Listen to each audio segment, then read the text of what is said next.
Hello everyone, Elizabeth. Welcome back to another video. This time I'm going to be doing a series of videos where I do my top 10 in the different genres. We're just going to do the different genres that I like to read, and I do have this video which is going to be a conglomeration of different genres.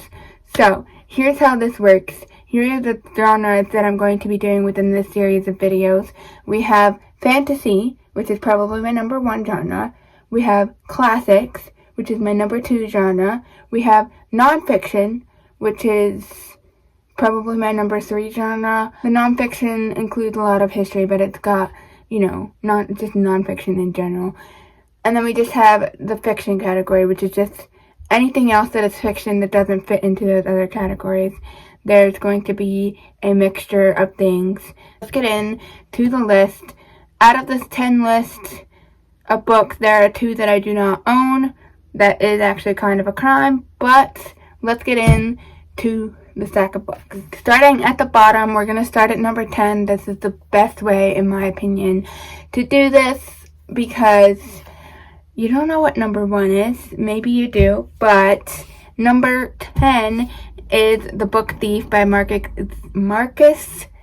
Suzak. It was a little bit hard coming up with books to put in this category because not all of these are 5-star reads, but I wanted to do this section because some of these books in this section are all my top 10 books of all time, and I was like, I have to showcase these books as well, and so therefore I made this section. So not all of the books in this one specifically are going to be 5 stars. I think so. We have this one. I think I gave this one about either a 4.5 stars or something along those lines. I think most of these are above a 4 stars, but not all of them are a 5 star. So we have The Book Thief by Marcus Zusak. This is a really interesting historical fiction novel. I will say, if you have a hard time reading stuff in general, this is told in a different sort of point of view. I know years and years ago I tried to read this physically, and I was like, I can't do this. This writing is so weird. Like, it just weirded me out. And then a couple years ago, decided I'm gonna read The Book Thief and I'm gonna listen to the audio, and I loved it. It was so good. You just have to get past the writing. The unusualness of the writing. It's actually amazing writing. You just have to get used to it, and then you'll probably really enjoy it if you're into historical fiction or if you're like history related things. Here's a little thing on the back. It is 1939, Nazi Germany. The country is holding its breath. Death has never been busier and will become busier still. By her brother's graveside, Liesl Memminger's life is changed when she picks up a single object, partially hidden in the snow. It is the grave digger's handbook, left there by accident, and it is her first act of book thievery. That's just part of the description, but yeah, this is a really good book. I definitely do not recommend the movie. I mean, it wasn't the worst movie ever, but like, it wasn't that great, let's be for real. So that is The Book Thief by Marcus Suzak. On to book number 9. We have a classic, not an actual classic, but a classic YA novel that everyone else has read, and that is Catching Fire by Suzanne Collins. Really, the whole Hunger Games trilogy. When I pick a series, I'm just encapsulating the entire series within this pick, but I just wanted to hold up Catching Fire because this one happens to be my favorite out of the trilogy. I will say one thing that I'm not the biggest fan of with the Hunger Games is Katniss. She is kind of an annoying main character, I'm not gonna lie. But otherwise, I love these books. They're pretty fun. They're pretty great. I think these are like 4.5, 4.25. If you want to know my order for these, it's Catching Fire, Hunger Games, and then Mockingjay. I actually like Mockingjay. I know a lot of people don't like it nearly as much and blah blah. I do like Mockingjay. I just think it's my least favorite because especially the beginning part is kind of slow, and you're just in Katniss's head, and Katniss is annoying, like I mentioned. I'm not the biggest fan of Katniss. And that's another thing. I think the movies in one sense, are actually more fun to watch, in the sense that you're not in her head. So she's less annoying because you're not reading her thoughts and like, Peter this, Gail this, Peter that, Gail that. Like, just make up your mind already. And she's just annoying in general. But overall, it's on the list. I love the series. I love the Hunger Games. You probably already know what this is. I don't need to tell you much about this, but I am Team PETA for sure, because there is no other team. At number 8, we have To Sleep in a Sea of Stars by Christopher Paolini. This is not my favorite Christopher Paolini book by any means, and this isn't the best sci-fi novel I've ever read either, but when coming up for books within this list, I was like, this was a really good book. I think they gave this like a 4.5 stars. This is a really fun sci-fi novel. And again, I've only read a couple of sci-fi novels, so I don't really have much to go off of, but I enjoyed this. I also am an absolute big fan of Christopher Paolini, and so I'm just gonna love everything he writes, no matter what at this point. I've loved everything I've ever read by him, and I've read everything he's ever written, to my knowledge. I just really enjoyed this. Here's what the back says. Space holds countless secrets. She just found the deadliest one. I just thought this was really interesting. Next, coming in at number 7, we have this book. I used to think that this was a classic, but little did I know. This actually isn't considered a classic. I don't know why, but it's not listed as a classic when I look it up. So that is Master and Commander by Patrick O'Brien. I thought this was a classic. I originally thought this was like an old book. It's not that old. It's, let's see,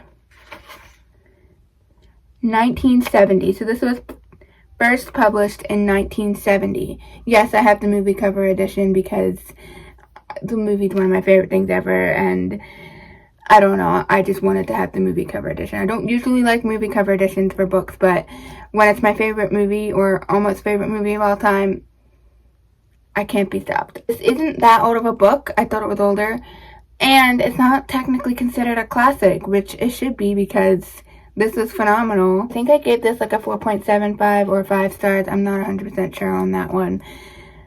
But I love Master and Commander. I love the Aubrey and Matt Tran series. That's what's called the series name. I've read 2 books now, and I'm going to hopefully be reading book 3 soon. I'm just really enjoying this. If you are interested in reading this, be aware that the first book is not based off the movie. The movie isn't based off the first book. That's what I meant to say. The movie, I'm pretty sure, is based off of the last book in the series. This is a series of books, and there are a whole bunch of books in here. Okay, maybe it's not the last book, but it's definitely a later book. It's like book 1, 2, 3, 4, 5, 6, 7, 8, 9. So like book 10 is called The Far Side of the World. And if you know anything about the movie, that's what the movie is called, Master and Commander, The Far Side of the World. So I'm pretty sure the movie then is based off of book 10, because it's definitely not based off of book 1. I really highly recommend. I enjoy this. I love Stephen Matrin and Jack Aubrey. They're both so fun to follow. And it's another good like ship story, so that's really fun. Coming in at number 6 is a book I do not own physically, sadly enough as that is. And that is Ender's Game by Orson Scott Card. I have heard people raving about Ender's Game for years, and I've been always wanting to read it. And like last year and this year, I've been like, I really want to read more sci-fi, and I really wanted to read Ender's Game. I wasn't sure how I was going to feel about it, but I was like, I just really want to read this book. It seems like it's a good book. And I finally read it this year, and 5 stars. It was a 5-star book. I really liked it. I'm nervous to continue because I've heard people like absolutely obsessed with the first book, and then they read the second book and they weren't really that impressed. So I'm nervous to continue, but I loved the first book in the Ender's Saga. So good. And I can't say like the entire series is good or whatever. I can only say for the first book, Ender's Game was such a fun book. Ender's Game, by the way, is a sci-fi novel, and it's just really good. At number 5, we have a book series that I was absolutely obsessed with during my childhood, and I think mostly because of that reason I still love the series to this day. That is a series of unfortunate events by Lemony Snicket. I love this series.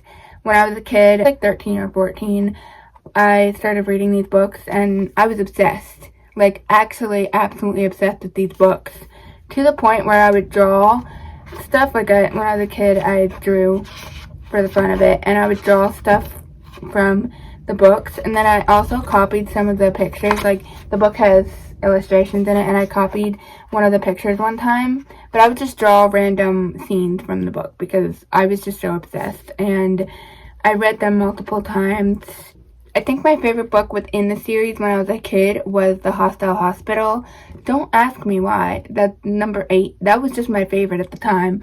Right now, I don't really know which one would be my favorite or what order they would go in. There are 13 books, so we're not going to get into that. I love Lemony Snicket's writing. I think he's a good author, and I want to read more of his stuff. And I just recently read one of his latest novel, and it was really good. I really enjoy this middle grade book series. Next, at number 4, we have The Great Divorce, which again, I don't own a copy of. This is by C.S. Lewis. This was so good. It's a Christian fiction type novel, and it is just so good. It's following these characters who died, and it's before they go to heaven or hell. And it's so good. It's so interesting. I really, really liked it a lot. After I actually listened to it in audio, which is again why I don't own it. But I listened to it and I was like, this was such a good novel. And it's so short. It's such a short book, but it's so good. The story is just so interesting, and I love the way he tackles the situations within this book. It's just so good.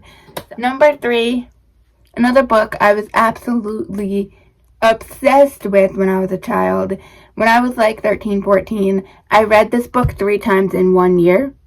I don't normally read a book more than that in my lifetime, but I also definitely don't do that in a year. But I read this book 3 different times in 1 year. I don't do that with books ever. So when I was a kid, I was absolutely obsessed. And then, it's a childhood favorite, whatever. And then I read it last year, I think, and I was like, this holds up. I still like this book, and that is Enemy Brothers by Constance Savory. This is a story of World War II. This is another historical fiction. Personally, I just really, really, really enjoyed this. Basically, what happens within this story is we are following this, I guess the main character is the kid. We're following, basically, this guy he's a soldier or captain or something, whatever, in World War II, obviously. And he is on this boat, and he sees this kid, and he's like, and this kid is like a German kid, and he's like, I'm pretty sure that that's my brother. That looks exactly like my lost brother who was stolen from us years ago. And this captain guy or whatever, I don't know, is he a captain? I don't remember. He is English, and so basically he ends up taking this German kid into his family and house in England. There's like tons of kids and stuff like that. There's a big family. And he ends up, and this kid just keeps trying to run away because he's like convinced that he's German, and he's like super like German and wants to like be Nazi German, that type of thing. And the older brother character is like, you're staying here because you are our brother, you're whatever. It's just really good. I don't know. 5 stars. Next, we have number 2, and that is The Screwtape Letters by C.S. Lewis. Obviously, C.S. Lewis is phenomenal. He is one of my favorite authors. You will see him pop up a lot within all of these top 10 lists. The Screwtape Letters is definitely phenomenal. And if you don't know, this is a classic. I think this is a classic as well, actually. But it's I'm not really sure. Anyways, basically we're following Screwtape. And we're following a demon who is writing letters to his uncle, and he's trying to convert this guy over to the devil side, obviously. And it's just so interesting. It's so good. I love C.S. Lewis, so what can I say? Again, 5 stars. I don't think I gave a rating for Season Important Events. I would say probably like between a 4.5, 4.75, something like that. Then we have book number 1, Red Rising by Pierce Brown. One of the best novels. The saga, the whole thing, not just this book, but all of the books, which I only own 2 of the books at the moment, but the entire series is phenomenal, and one of the best things ever. It is on my top 10 favorite books of all time. It is my favorite sci-fi of all time, and yeah, Red Rising by Pierce Brown. I love Pierce Brown's writing. He's such a good author. These books are so good. I did start reading this and started annotating it as a reread, but I haven't gotten very far because I've been neglecting it.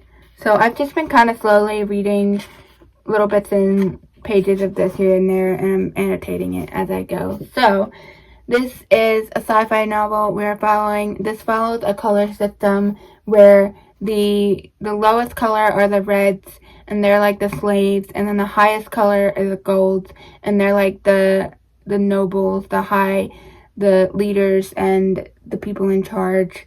And we're following this red who basically, in the beginning, this is like literally in chapter 1 or 2 or whatever, his wife ends up dying, and he lives in this mining place and ends up finding out that, like, he thinks that this is just the way his world is, and then he finds out that there's actually an above ground world, and so he ends up getting out of the mining place and basically ends up going into the golds, infiltrating into the golds, and becoming a gold himself. And yeah, let me just read the back of this for you. His wife taken, his people enslaved. Driven by a longing for justice and the memory of lost love, Darrow will stop at nothing to bring down his enemies, even if he must become one of them to do so. For the first time, Red will rise. Like, that is just beautiful. And the first book is very different from the rest of the series. Just as a disclaimer, the first book is very Hunger Games-esque in the sense that there's sort of like a trial Hunger Games-y sort of situation in this book. But that is only in this book. The rest of it, completely different. And it's all phenomenal. I loved every single book in the series. There's currently 6, and there's going to be another. So the way it works is that there's 3 in a trilogy, and then there's going to be 4 more after that 3 that are still following the same characters, but it's like some years later, so it's kind of like, that's why it's called a saga. And so book 4 has yet to come out in the next 4 books, which is technically book 7, you know. But yeah, all of these books are 5 stars. The whole series is a 5 star. This is one of the most amazing things ever. That is my top 10 favorite fiction books that aren't classics or fantasy. So I hope you enjoyed this. I don't know if this was interesting. Let me know in the comments what your favorite books are in this category, and if you have any thoughts on any of the books I mentioned here. I will be doing some videos on some of the other genres like I mentioned. So I hope you enjoy it, and I'll see you in the next one. Hope you have your own fun reading adventures.